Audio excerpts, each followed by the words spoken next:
Welcome to Life Planning 101, brought to you by Smart Money Group and Kennedy Financial Services in Eastland, Texas. Tune in every week as we share important information to help you and your family live life on purpose. Insurance, investments, legacy and tax planning, and much more. All covered now on Life Planning 101. Welcome into Life Planning 101 and happy Easter. He is risen. He is risen indeed. It is April 2025, and, in the spirit of things, we're going to be talking about faith over fear. Well, it's not necessarily that we're going to be, celebrating our Savior being risen. That's not the theme here today, but it does go in hand, and comes out of the fact that there's a little bit of noise coming in the financial markets these days. Just a teensy little bitty teeny weeny bit of turbulence. I don't know if you've paid attention or not. If you haven't, I guess you've been living under a rock, because there is a lot of noise coming out of Washington. Yeah, he's making a little bit of noise with these tariffs, and that's just the kind of noise that creates fear. Who really knows what is going on and what things are going to look like a year from now?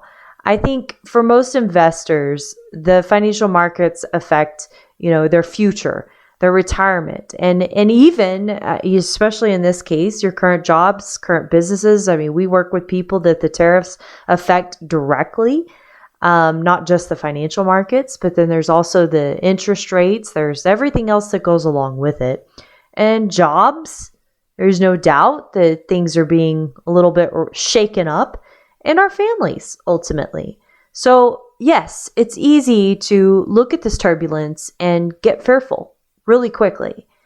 And in light of that, and in light of our topic, faith over fear, here's what I'm not going to do today.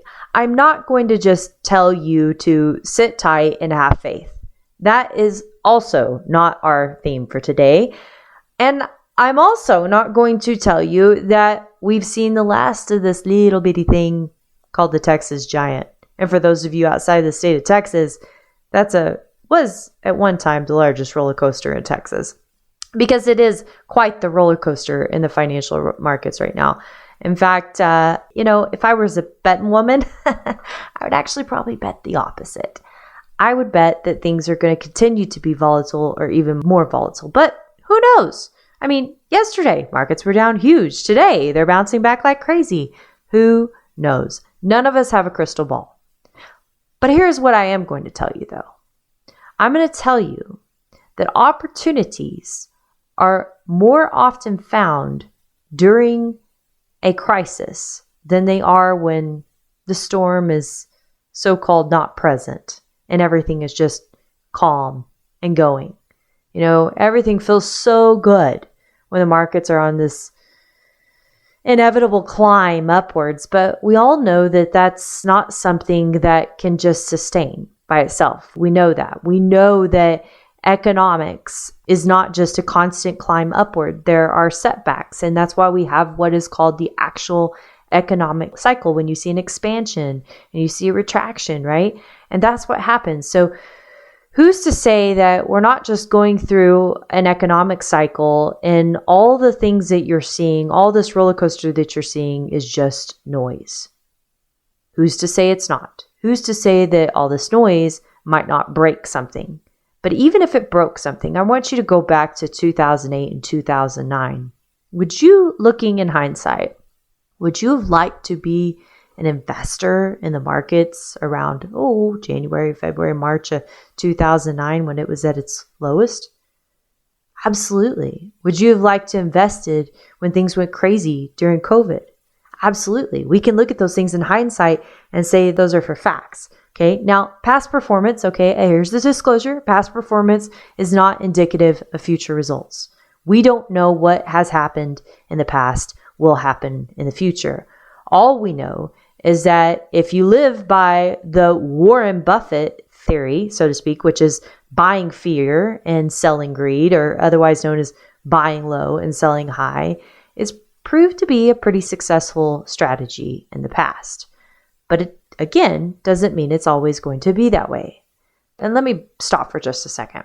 there's these famous words that people have when they get a little emotional about volatile times. They say, well, this time it's different.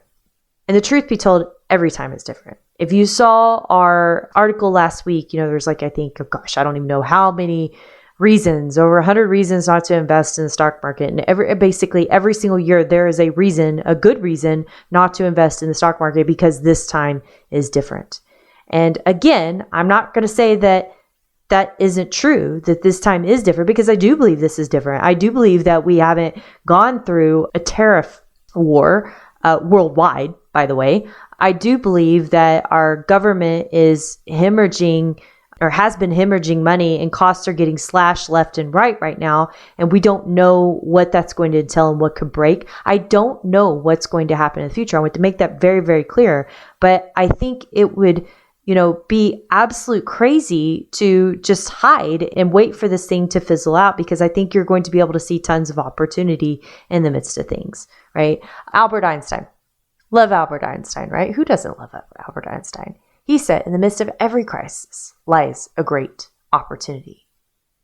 And that is so true, to be able to look at things from a different perspective. So what I want to do today is I want to give you 3 things to consider. And this is really where the faith over fear comes into place, okay? Because the first thing I want to give you to consider is what you have to think about as a foundational piece. And that's the future, all right? So imagine we're sitting here 5 years from today, 10 years, 20, 30, whatever your outlook you want it to be. Pick your number. What's your outlook on the world? What's your outlook on our country? And to be honest, there's a lot of people that think, it's just, what's this world coming to? What are people coming to, right? And that's very true. Now, I'm not going to get spiritual or religious on you. I want you to think about our actual world and how we're functioning. Do you think things are going to be what they are today? Not much change? Do you think that we will have reverted back to the good old days where we're growing and killing our own food and bartering for the things that we need? Or do you think that we're going to keep advancing as a world, and more people across the world will be living like Americans and have their own version of the American dream? In America, as our nation, do you think we're going to have more technology, more efficiencies, more comforts than we have now, if that's even possible, and even things that we don't even know about today? Do you think that's possible that they'll exist?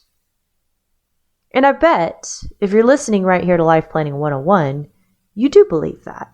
You do believe that the world will be a different place, whether it's 5 years, 10 years, 20 years, or 30 years from today, and not necessarily that it's reverted back to the old ways, but we are going to have those technologies, efficiencies, comforts and things that we know nothing about today, and that more and more people are going to be living like Americans. So I think the first place we have to start is that foundational piece, because after all, what is investing? Investing is for the future. Investing is to capture an opportunity in hopes that it will be able to provide you income or growth at the end of the day. So if you don't believe that there's a stability to provide you that income, and you don't believe that there's a future to provide you that growth, then well, you may have other problems that we probably need to be thinking about. A different faith talk. Because my hope is, if that isn't happening, Jesus, take me now. Anywho, I digress. So there's number 1. Now, let's get into number 2. Sometimes we forget what the financial markets are actually made up of. Now, I just talked about investing. What is it? It's investing for an income of sorts, or is it investing for a growth of sorts, or somewhere in between. That's really why you do it. Okay, but what is it? What is actually the it that you're investing in? Is it just this thing that Kramer talks about and goes nuts about every day at whatever time he comes on? Or those little symbols, red and green, that throw us batty that we watch all day and on Wall Street? Is Wall Street really what it's all about? And the answer is no. The answer is absolutely not. We forget that the quote unquote financial markets are actually a conglomerate of companies that literally make up our lives and how we live. These are companies that manufacture our toothpaste, our cereal, our clothing, our tools, our transportation, the equipment that we used, and not to even mention the tiniest little parts, supplies, and ingredients to manufacture all of those everyday goods. We think of this allure of Wall Street and immediately think of SpaceX and artificial intelligence, because those are exciting things to think about, right? Forgetting that they're only a small fraction of what the actual financial market really represents. If you believe in toothpaste, if you believe that toothpaste is here to stay, if you believe that there is growth in the world of toothpaste or income in the world of toothpaste, and maybe that's a place that you want to put your money. Although I am not making recommendations on the show, but I want to bring you a very factual, maybe a little sarcastic, but factual presence to what you're actually putting your money in when you invest. And those are things that you use every single day. A lot of people don't understand oil, for example. It surprises me. I mean, I want you to look in the room or car or wherever you're sitting and tell me one thing in there that wasn't made with the use of oil. It's pretty hard to come up with that one thing unless you just got water somehow floating in the air. Whatever that water is sitting in is probably somehow made with oil or transported with oil, even the water itself. There we go. Okay, so the reality is, unless the consumer's demand goes away, none of this goes away. Now, it's not to say that the financial markets aren't very important. It's not to say that there aren't cheaters and liars and thieves and government that steps in and changes the rules and makes things more risky, because that is the very essence of truth. And I think that's exactly what we're seeing today, is the shaking of things from the status quo. But again, is that a reason to just bail out because of change? I'm not so sure it is. And even as I write this, I talk about artificial intelligence, this fancy thing called artificial intelligence. Well, after all, and what I heard is it's really just like a very, very dumbed down assistant. It's like Googling, but you're too lazy to type it in reality. And you just got to ask it the exact thing. But really, it's changing our world, even as I write this, even as we talk about this today, that you're not going to see us eating artificial intelligence or brushing our teeth with artificial intelligence or wearing artificial intelligence or baking our favorite tie with an ingredient called artificial intelligence. It may change how all these things are made, but it will never be what we need to survive and thrive. So I think we have to put it in its perspective. So frankly, bottom line here, financial markets are made up of businesses that live under the rules of supply and demand, just like your local business down the street. But they can change the way they think. If there's an opportunity to buy into a growing business at a discount, would you do it? Or at least strongly consider it? Or would you expand your business to meet the demands of the consumer at a lower cost? Does that sound appealing to you if you're a business owner? We forget that sometimes these companies, these stocks, have owners, have CEOs that don't want to get fired, and all the other people that don't want to get fired in the company either. And they're trying to make a profit. And they're trying to make that stockholder happy to do that. And they're going to work based on that supply and demand rule and based on the rule of all the other economics. Now, whether they're a good business operation or not, whether they know how to run a business, because there are poor business owners, unfortunately, that happens. But it doesn't mean every single one of them is. And there is a multitude of opportunities arising in the midst of these volatile markets today just because of that. Good business, bad timing. Good business, lots of noise. Good business, chaos in Washington. Put it in perspective. So, number 3. We've talked about the foundational piece. What do you think the future is going to look like? We talked about what actual investing is. Let's talk about your fear. Can I be candid? Because a lot of market fear is really derived from the quote-unquote lack of. Perhaps that lack of is not knowing whether or not your investments are really going to meet your needs today and in the future. You don't really have a plan. You're just investing to invest. Perhaps the lack of is not knowing what you do need or what you will need, which couples with the current volatility concerning you about bringing countless even more questions into your mind about if I needed money and things fall apart, where am I going to get that money? Or I'm nearing retirement and that could hurt me. And right? We get out of breath thinking about these all these lack of. You don't know what you don't know. And that's the lack of. Perhaps the lack of cash. You don't have enough. I'm going to tell you, there's comfort in cash. Cash is king. Can I come up with any other quotes? Do you have cash confidence? We've talked about that years ago. If you have cash confidence, if you know that you have enough cash, and we even help people plan for retirement in this perspective, we bucket out basically cash to be able to have at the right time so that you can withstand the volatility that will, not if, that will happen in the markets, because it's going to happen. But someone that's 60 years old or 65 years old doesn't not need to be invested in the markets if they've always been invested in the markets just because they retire. In fact, that's a fool's errand. How are they going to keep up with inflation? It's impossible.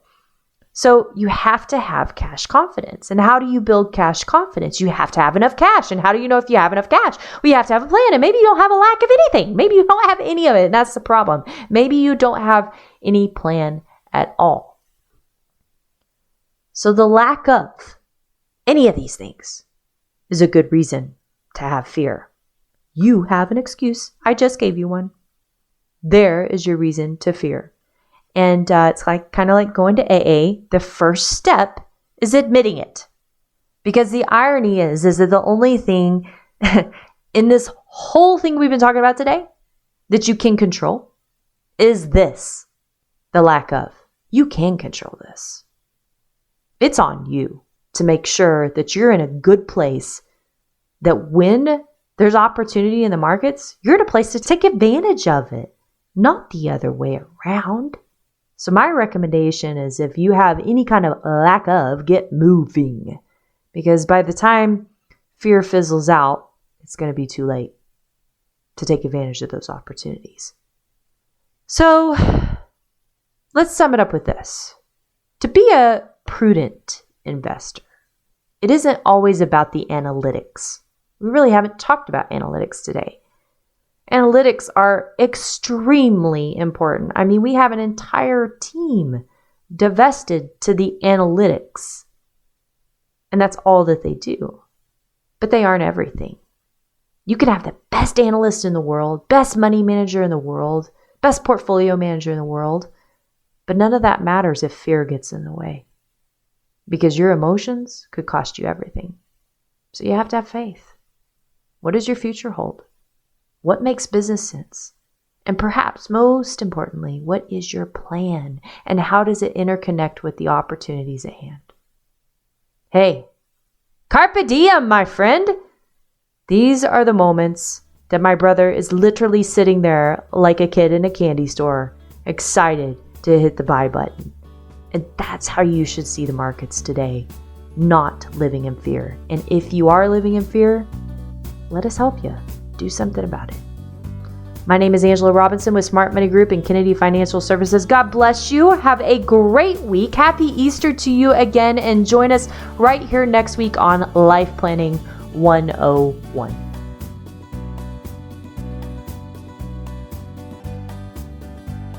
Thank you for joining us for Life Planning 101, brought to you by Smart Money Group and Kennedy Financial Services. If you have questions, you can email them to lifeplanning@kennedy-financial.com. Don't forget to learn how our sister company can assist you with all of your tax and consulting needs.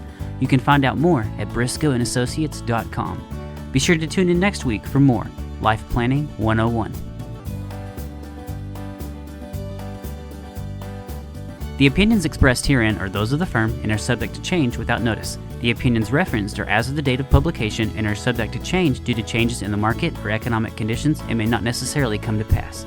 Any opinions, projections, or forward-looking statements expressed herein are solely those of the author, may differ from the views or opinions expressed by other areas of the firm, and are only for general informational purposes as of the date indicated. Securities offered through Calton & Associates Incorporated, a registered investment advisor, member FINRA SIPC. Investment advisory services offered through Smart Money Group LLC. Kennedy Financial Services and Smart Money Group LLC are separate entities and are not owned or controlled by Calton & Associates Incorporated.